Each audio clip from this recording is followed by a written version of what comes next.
তো বন্ধুসকল আজি দিনটোতে অসমৰ লাখ লাখ কৃষকৰ কাৰণে এটা জৰুৰী খবৰ আহি পৰিছে যোনটো কি বৰ্তমান অসম চৰকাৰৰ ফালৰ পৰা খবৰ আহিছে যে আপোনালোকে এতিয়া যিসকল লোকে বৰ্তমান পিএম কিষাণৰ টকা লাভ কৰি আহিছে তো সেইসকল লোকে বৰ্তমান আপোনালোকে কৃষি কাৰ্যালয়ত গৈ তো আপোনালোকে কেইটামান কাম কৰিব লাগিব নথুবা আপোনালোকে যোনটো কি আপোনালোক অনলাইনত CSC চেণ্টাৰ তো অনলাইনৰ দোকান হলে নহব আপোনাৰ ওচৰ যিকোনো CSC চেণ্টাৰৰ পৰা আপোনালোকে সেই কামটো কৰিব লাগিব যদি আপোনালোকে এই 2-3 দিনৰ ভিতৰত আপোনালোকে যে এই কামটো নকৰে তো বন্ধুসকল আপোনালোকে তেতিয়ালে আপোনালোকৰ যোনটো পিএম কিষাণৰ টকা লাভ কৰি আহিছে তো আপোনালোকে সেই টকাটো বন্ধ কৰি দিয়া হ'ব তো বন্ধুসকল এইটো এটা বৰ্তমান অসম চৰকাৰৰ ফালৰ পৰা বিগ আপডেট আহি পৰিছে পিএম কিষাণৰ ওপৰত তো বন্ধুসকল আপোনালোকক মই সবিশেষ জনাম আপোনালোকে কেনে ধৰণে কি ডকুমেন্টছ লৈ আপোনালোকে সেই কামটো কৰিব লাগিব ক'ত গৈ আপোনালোকে সেই কামটো কৰিব লাগিব তো বন্ধুসকল যোনটো কি বৰ্তমান অসম চৰকাৰৰ ফালৰ পৰা খবৰ আহিছে পিএম কিষাণৰ ওপৰত বহুতো এনে ধৰণৰ হিতাধিকাৰী আছে যিসকলে আপোনালোকে ভুৱা তথ্য দি পিএম কিষাণৰ টকা লাভ কৰি আহিছে তো বন্ধুসকল সেইটো কাৰণে চৰকাৰে এই নতুন আপডেটটো লৈ আহিছে তো বন্ধুসকল যি কি নহওক আপোনালোকে এতিয়া সেই পিএম কিষাণৰ টকাটো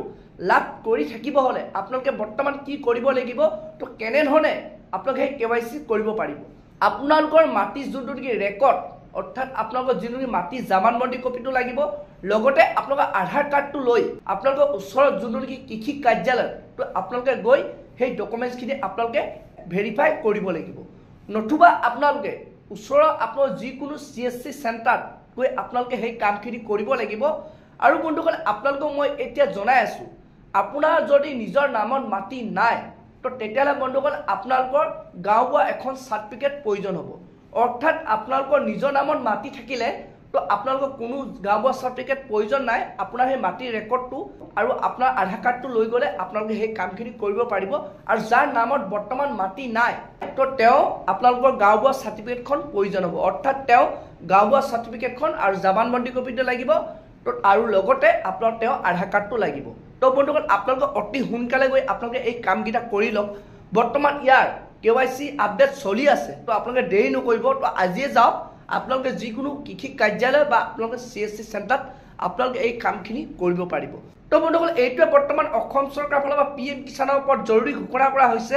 তো বন্ধুসকল আজি ভিডিঅ'টো ইমান আছিল আপোনালোকে যদি আৰু এনে ধৰণৰ আপডেট খবৰবোৰ জানিব বিচাৰে এনে ধৰণৰ যদি আপডেট খবৰবোৰ আপোনালোকৰ মোবাইলত লাভ কৰি থাকিবলৈ বিচাৰে তো চেনেলটো লাইক এটা কৰি দিব সাবস্ক্ৰাইব এটা কৰি দিব লগতে আপোনালোকে বেল আইকনটো অন কৰি দিব তো যেতিয়া এনে ধৰণৰ ইনফৰমেশ্যনবোৰ আহি থাকে যাতে প্ৰথমে আপোনালোকে সেই ভিডিঅ'টো লাভ কৰিব পাৰে